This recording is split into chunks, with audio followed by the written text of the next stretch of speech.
I'm Larissa, and today is Monday, September 12th, 2022. And I'm going to do a segment today where I read more of On Liberty by John Stuart Mill. But before I do that, which will be separate from this clip, I want to talk about a few other things. First of all, talk about this piece of mail from Disney Plus. I don't know how they got my name and address, right? Disney is insidious garbage. They, in addition to paying slave labor wages to the majority of their employees, which then makes that population rife for participating in such things as human trafficking and other unsavory kind of behaviors. They also steal intellectual property from people, and then they destroy that intellectual property. They are complicit in destroying family structures, and I didn't know what that meant. I played in a band for a while with a guy who had worked for Disney pretty high up, and that's what he told me. He told me, he's like, Disney's terrible. They destroy families.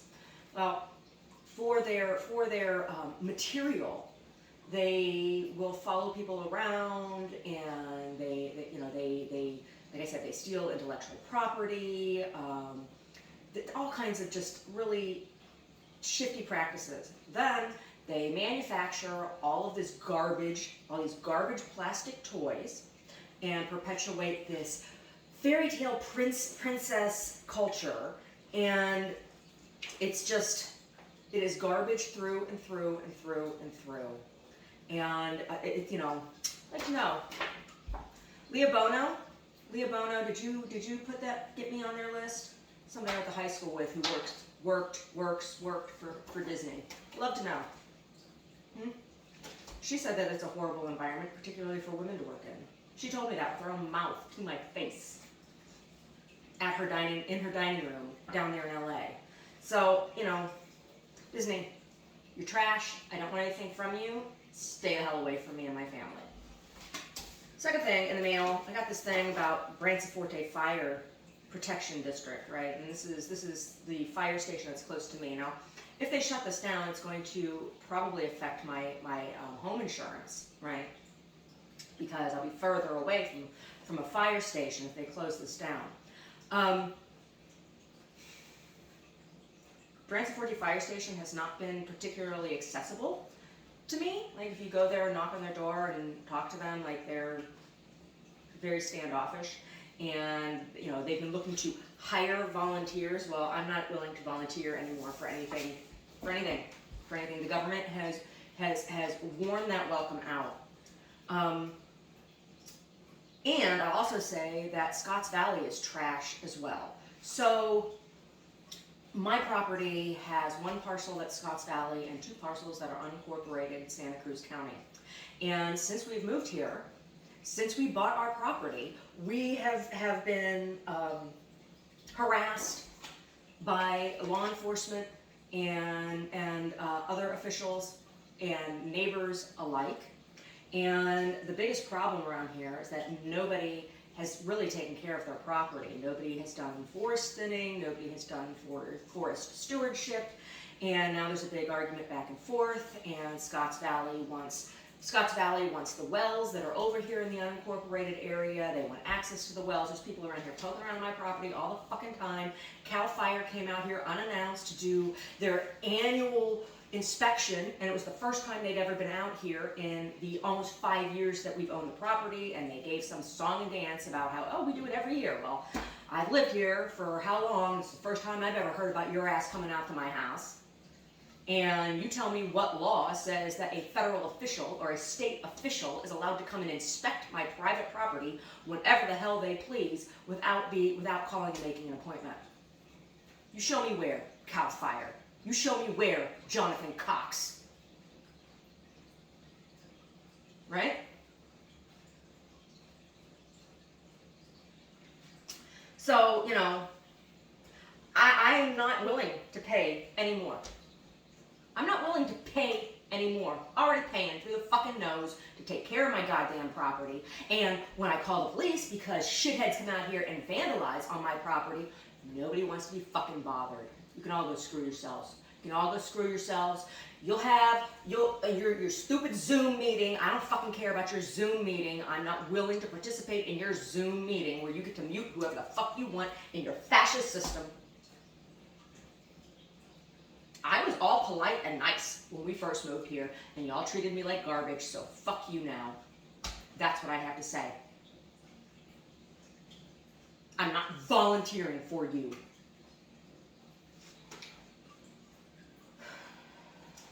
Seriously, Scotts Valley is garbage. Scotts Valley is garbage, and all those people that are over there are assholes. They really, really are. And no, I don't want to live here anymore. I don't want to live here. I don't want to participate in your tax base. I don't care about your fucking kids anymore. So, no, I'm not willing to participate online, and I don't want to come to your face-to-face meeting either. I went to one of those, and y'all were jackasses. Seriously, nobody asked a good goddamn question. All they wanted to do was talk about, oh, we have the best schools, and we have the best this, and blah, blah, blah, blah, blah, blah. Science, science, science. And none of you know a goddamn thing about any science. If you did, you wouldn't have the problems around here that you're having because you would have taken care of your fucking property already. So, that's what I have to say. So now, for people who would like to educate themselves, and I'm not just talking about science, but truly educate themselves, since you're really unable to do that in most university settings, it seems, right? That's what it seems like now. You really need to spend some time educating yourself and your children, right? So I'm going to talk a little bit about these books here that I really, really highly recommend. And I'm not going to talk about them in any specific order. I'm just going to start. So the first ones I'm going to talk about are Walden 2 and Walden. Now, these are not by the same author. Walden is by Henry David Thoreau, and it is a beautiful, basically autobiography about an amount of time where he takes himself on retreat, right, on Walden Pond, and about living by himself, and about self-reliance, and relationship with the land. He creates his own utopian experiment with himself, right, in a hermetic way. Oh gosh, my nose is itching. The second one here, Walden 2 by B.S. Skinner. This is a piece of psychological fiction. And so it's a psychological experiment on utopia where a man starts a commune, basically. And it's about the problems that arise out of communist systems and why they don't work. And, I've read this book so many times. I've read this book so many times. And it's beautiful because it explores all of the arguments both for and against communal living, and why the individual can never benefits, and why the community also never benefits ultimately from communal living, because eventually there'll be one person who rises up as dictator, and it's an ideal. Utopia is an ideal that is unattainable because of the individual nature of the human spirit, and therefore a communal experience cannot exist in peace because it requires violence. And the Communist Manifesto, and as well as the premises of socialism, require force, right? There's no such thing as consensus. Consensus does not exist. Someone is always compromising. And when that compromise is not acknowledged and is not honored in some way, eventually it causes discontent, and then you have uprising. So communism never works. It always ends up in violence. Same thing with socialism. Socialism leads to communism, and communism leads to despotism, and despotism leads to mass murder. Really, really great book. Here's another one for folks who are crazy Bible thumpers or Quran thumpers or any kind of religious text thumper of any kind. Very, very interesting book. This is The Lost Years of Jesus, and there have been people who have followed anthropological texts from time period that would have been around the time of the crucifixion, and there is some evidence of there's evidence of a man in having been buried in the mountains in Kashmir, near Kashmir, Pakistan, who was called Isa, which is the Farsi term for Jesus, Farsi name of Jesus, who became a Buddhist monk and lived out his days and as doing metaphysical studies on health and medicinal practices, not just metaphysical but medicinal practices. And he was at his burial site. There's an imprint of his feet, and his feet bear the imprint of the feet bear the marks of crucifixion. And so there's this argument that Jesus Christ is buried in the mountains between Kashmir, Pakistan, Tibet, at a Buddhist monastery. Very interesting book. Very, very interesting book. Considered blasphemous by a lot of people. However, who cares? This is a wonderful book. I got this book from my mother. This was a book that it was one of her textbooks in when she was going to school to be a teacher, and she gave it to me to read, and I found it very, very interesting because I was teaching classes right when I got out of art school. A lot of the jobs I had were teaching art classes, and this was very, very helpful in dealing with kids with challenging issues, because I was working not so much. I wasn't working as a teacher for a school district, but I was frequently working in school districts. I was working for third-party institutions like San Jose Museum of Art, or public institutions like the city of Sunnyvale, and particularly in the instances in community center education. There were a lot of parents who were homeschooling their children for many reasons, mostly because of severe learning disabilities or differently abledness issues, right? Like, so they were homeschooling, and in order to be accredited, have their education count, right? They have to adhere to the same curriculum standards as the public education system, and so you have a lot of parents who would then use community center programs, like particularly art classes, to fulfill the art requirement of the curriculum requirements for California public schools. And so this book was very, very helpful for me in dealing with a very varied classroom environment without having the support of an education system behind me, right? So if you're homeschooling your kids, and not just your kids, a lot of times homeschoolers will network, and parents will teach groups of children, right? If you're homeschooling in a network or individually, this book is very, very helpful. A Piaget primer, How a Child Thinks. Really great, really, really good, really informative, really helpful. Now, if you're an artist, or if you are somebody dealing in media, this is an excellent book to read. It's by Edward Bernays, and the book's called Propaganda. This is the U.S. government's guide. Bernays wrote this for the U.S. government on how to propagandize the nation. This is the rule book. This is how they do it. So it's very interesting. Very, very interesting. So if you're interested in learning more about propaganda and how it works, particularly in U.S. culture, this is the handbook. This is the government handbook on it, and it's called Propaganda by Edward Bernays. Now, if you're an American or a new U.S. citizen and you want to learn more about the roots of American civil disobedience and how to go about doing that without being an asshole, or what the roots and the history of civil disobedience are, where they came from. There's another piece by Henry David Thoreau, Civil Disobedience and Other Essays. I had this book on me, and I was reading this book when I was detained by the Alameda County Sheriffs, and they would not allow me to read my book.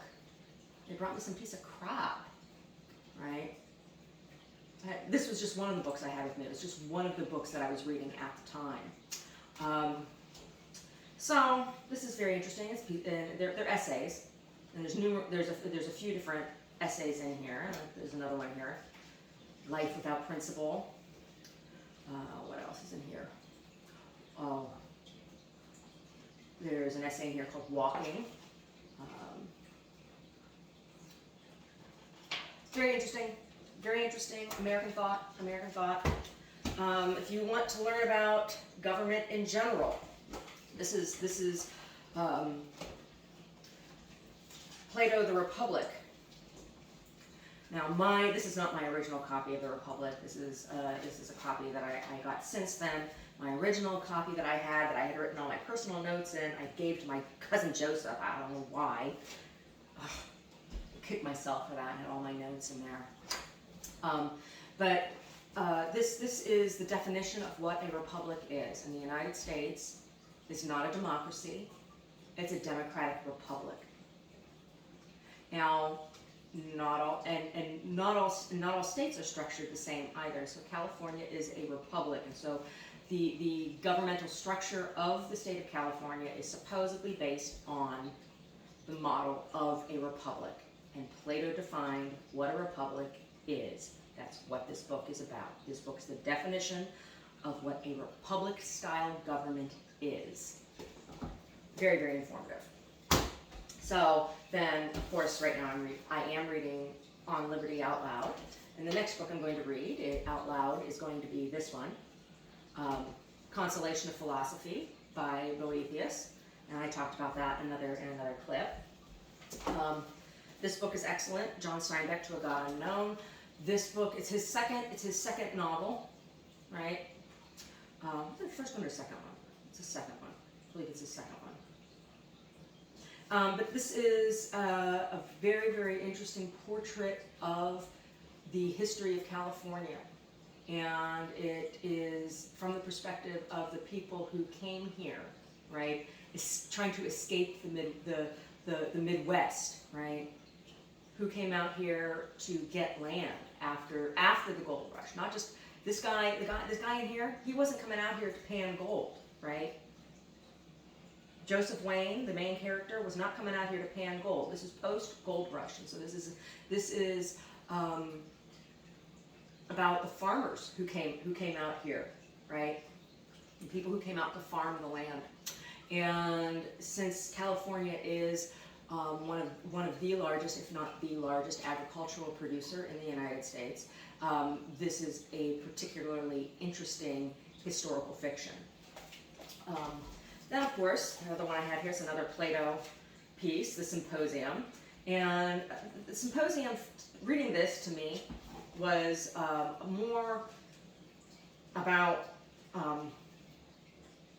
the form of debate and discourse, right? Oh, I went out and got a breakfast sandwich, and I think that there was MSG on it because my face is itching now. People think that's funny. They think that's funny to do. They think it's really funny to put MSG and stuff, and they know to make me scratch my face. Oh. Anyway, then there's this one, Joseph Piper, Abuse of Language, Abuse of Power, published by Ignatius Press. Joseph Piper is a Catholic philosopher and theologian, and contemporary with C.S. Lewis. And this book, Abuse of Language, Abuse of Power, is really it's an essay, and it is about the power of words and the power of language. And I'm also going to talk a little bit about language in a moment.